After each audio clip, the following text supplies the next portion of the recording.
अभी और कुर्बानी करना होगी। मुसलमान मुसीबत में घबराया नहीं करता। हमारे हौसले बुलंद हैं।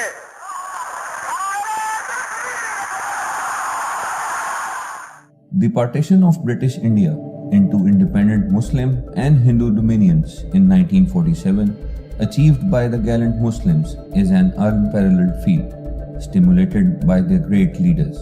The Indian Independence Act of 1947 stipulated the divide. The Muslim and Hindu majority territories were to constitute the independent states of Pakistan and India, while 565 princely states could exercise the option of acceding either of the newly formed Muslim or Hindu dominion. At this juncture, the state of Pakistan was born in the shape of East and West Pakistan. The territory of West Pakistan was adjacent to 14 Muslim majority princely states. Among these, the state of Bahawalpur figured prominently as one of the affluent and benignly governed princely states. The state of Bahawalpur was ruled by the Abbasi kin. The inception of the state of Bahawalpur is tracked back to 1727 when Ameer Sadiq Muhammad Khan Abbasi I, Adaud Potra Abbasi, established a small dominion centered at Chaudhari, present-day Liaqatpur. In 1746, Nawab Ameer Bahawal Khan Abbasi I established Bahawalpur as the state capital. At its zenith, the state of Bahawalpur spanned 45,000 square kilometers. In the late 19th century, Nawab Ameer Sadiq Muhammad Khan Abbasi IV contributed architectural marvels, education and health facilities. The elegant Noor Mahal was maintained as the state guest house. The majestic Sadiqgarh Mahal served as the state secretariat. Daulat Khana Mahal accommodated the royal family. The historic Sadiq Edgerton College served the educational needs of the natives, while the state's principal medical facility was built as Bahawal Victoria Hospital. The following ruler, Nawab Ameer Bahawal Khan Abbasi V, built Darbar Mahal for state assemblies and exquisite royal residences, including Farrukh Mahal, Nishat Mahal, and Gulzar Mahal. Nawab Ameer Sadiq Muhammad Khan Abbasi V inherited the reins of the state in 1907.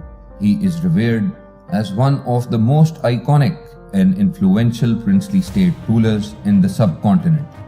Born on the 29th of September 1904 at Daulat Khana Palace in Bahawalpur, he succeeded his father at the tender age of 3 years. Nawab Sir Sadiq was educated in London and at Aitchison College, Lahore. The Council of Regency ruled on his behalf till 1924, when Nawab took the reign on being invested by the Viceroy of British India, Lord Reading. Nawab Sir Sadiq earnestly and energetically set upon developing the state further. He proved to be an exceptional ruler, transforming the state through his vision in diplomacy, economy, education, health, agriculture, transportation, defense, and security sectors. The Nawab had a penchant for diplomacy. He maintained strong association with the British and other foreign governments, exemplified by interactions and presentation of expensive gifts. Nawab Sir Sadiq envisioned agricultural growth in the region for a prosperous economy. He guided the Sutlej Valley irrigation project, which included building of Firozpur, Islam, Suleimanki and Panjnath headworks on river Sutlej. The state thus assumed the status of a grain house in the subcontinent with its substantial agricultural produce. Nawab Sir Sadiq pursued a tradition of philanthropy. In 1935, once Quetta was devastated by the severe earthquake, Nawab extended financial, material and moral support to the survivors. Viceroy of India, Lord Wellington, personally came to Sadiq Palace to express British government's thanks to the Nawab. The Nawab was an altruistic ruler, benevolently working to expand the health sector of the state. He maintained a network of health facilities offering free treatment to the ailing. He upgraded Bahawal Victoria Hospital, which served the natives as well as people from the neighboring territories. Nawab Sir Sadiq was passionate about promotion of literacy, and he aimed to adorn every native of the state with the light of education. The state maintained libraries in every tehsil. The Central Sadiq Reading Library in Bahawalpur was developed as an enabler of literacy and intellect. Inaugurated in 1924 by Viceroy of India, Lord Reading, it was established as a major library maintaining a large collection of books and manuscripts, including some of the oldest known manuscripts of the Holy Quran and Hadiths written by Hazrat Imam Hussain. In 1925, Jamia Abbasiya was inaugurated, modeled on the lines of Jamia al-Azhar of Egypt. Today, Jamia Abbasiya exists as Islamia University Bahawalpur and is bound in gratitude to His Highness, who extended glorious services for illuminating the masses. After the independence of Pakistan, Nawab Sir Sadiq launched the elite Sadiq Public School in 1954. The alumni of the school feature notable professionals in diverse domains. Sir Sadiq patronized reputable academic institutions of the subcontinent, including Punjab University, Lahore, Muslim University, Aligarh, Nidwatul Ulema, Lucknow, and Jamia Millia, Delhi. The list of educational and medical facilities funded by Nawab is wide-ranging. The Nawab realized that road and rail transportation was an enabler of progress and prosperity. Empress Railway Bridge on River Sutlej was built in the late 19th century. In 1930, Nawab Sir Sadiq commissioned the conversion of the bridge into a dual carriageway. Nawab was a devout Muslim and he respected the religious passion and identity of the populace. Nawab Sir Sadiq patronized expansion of the beautiful Jamia Mosque Al Sadiq in Bahawalpur, which has a stunning architecture. The walls are covered with white marble retaining beautiful Islamic calligraphy. Nawab Sir Sadiq's propensity for defense and security was rooted in the regal tradition. He expanded and maintained a well-trained military and police force for external defense and internal security of the state. The Nawab formed comradeship with those who led the struggle for Muslim identity and autonomy. The Nawab and Quaid-e-Azam built a comradeship based on mutual respect. This relationship later became significant politically and economically in the strengthening of Pakistan. In 1941, Nawab Sir Sadiq presented a handwritten manuscript of the Holy Quran and funding to Quaid-e-Azam, expressing his loyalty to the Pakistan movement. Nawab Sir Sadiq believed that through the course of the two preceding centuries, the state of Bahawalpur exemplified Pakistan. In 1943, he wrote to Quaid-e-Azam, "I saw you in Karachi very despondent. Be rest assured, Mr. Jinnah, that if your dream of Pakistan doesn't materialize, Bahawalpur is your Pakistan today."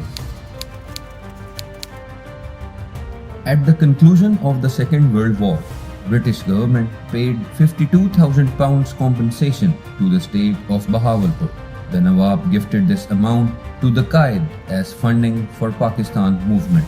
On the eve of partition, Pandit Nehru visited Nawab Sir Sadiq in London to convince him to join India and offered various incentives, but he rejected the offer. His remarks on the Indian offer were, "Pakistan is my front door and India is my back door. Every gentleman would like to use his front door, not back door." The state of Bahawalpur under Nawab Sir Sadiq contributed significantly to the nascent state of Pakistan. On the eve of independence, Nawab expressed his loyalty and generosity towards Pakistan. For the inauguration of the Qaid as Governor General of Pakistan, a Rolls-Royce open coach was gifted to the Qaid, in which he received Viceroy of India, Lord Mountbatten, and proceeded through Karachi. According to the Partition of India Act, the ruler of the state of Bahawalpur was to make the call for its accession with either Pakistan or India. For Pakistan, ensuring the passage of water from rivers Sutlej and Indus was critical, while Pakistan's main lines of communication from north to south ran through the state of Bahawalpur. For the state of Bahawalpur, its agriculture, the enabler for prosperity, dependent on Sutlej Valley project, essentially an extension of the irrigation system of West Punjab. A formal proposal from Quaid-e-Azam was made to politically federate the state of Bahawalpur with Pakistan. Nawab Sir Sadiq valued Bahawalpur's natural affinity with Pakistan based on shared Muslim identity. He promptly accepted the offer. On 3rd October 1947, a constitutional instrument of accession was drawn out and the state was unconditionally acceded to Pakistan. It became the first princely state to join Pakistan. In the ensuing months, Nawab Sir Sadiq generously contributed towards the initial financial requirements of Pakistan. Pakistan had no state bank at that time, so the Bank of Bahawalpur became the conduit. The financial assistance was treated as a contribution, not a loan. Offers by the government of Pakistan to compensate the Nawab for loss of his palaces in Delhi, Missouri and Shimla were magnanimously declined by the ruler.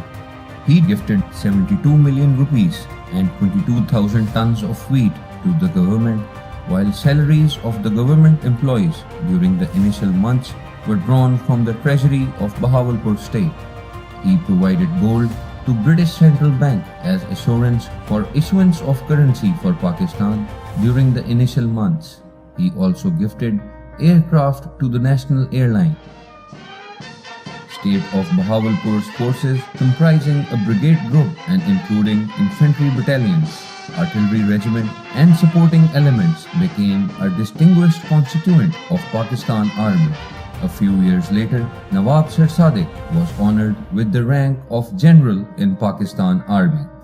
Nawab Sir Sadiq did not leave a stone unturned to see Pakistan making it through the testing times. Quaid-e-Azam expressed the nation's gratitude as, "We are thankful to the state of Bahawalpur and Nawab Sadiq Muhammad Khan Abbasi for providing Pakistan with money to run the state affairs, even providing ink for our pens."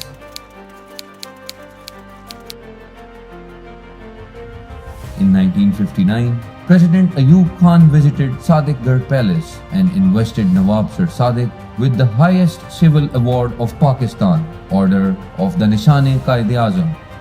On 24th May 1966, Nawab Sir Sadiq died in London when he was 61 years old. The national flag was lowered to half-mast. At Karachi Airport, General Officer Commanding Major General S.A. Bilgarami received the body on behalf of the President of Pakistan. A special train, escorted by a guard of honor, transported the coffin to Bahawalpur. The railway lines in Bahawalpur were blocked by people expressing grief at the loss of their former sovereign, who represented 3 decades of peace, dignity and benevolent rule. At Sadiqgarh Palace, the coffin was mounted on a gun carriage escorted by 6 generals. The procession followed on foot for 1 kilometer through silent crowds. At the Rawar, 6 buglers of Pakistan Army sounded the last post. Artillery batteries of Pakistan Army, coordinated by radio, fired a 17-gun salute simultaneously from Rawalpindi and the Rawar. He departed for his final abode, but he still lives in the hearts of the nation. The nation can never forget the enormity of his contribution to the motherland. On the eve of the 47th death anniversary of the Nawab, Pakistan Postal Services issued a commemorative stamp as part of Pioneers of Freedom series. The state of Bahawalpur, along with other Muslim states at the time of partition, carried the legacy of Islam in subcontinent in the post-Mughal era.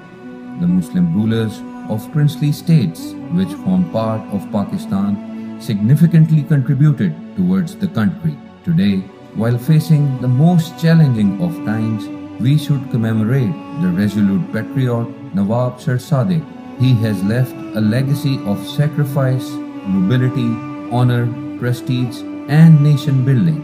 The precious contributions inspire us, and we should preserve, reminisce, and admire the valuable contributions.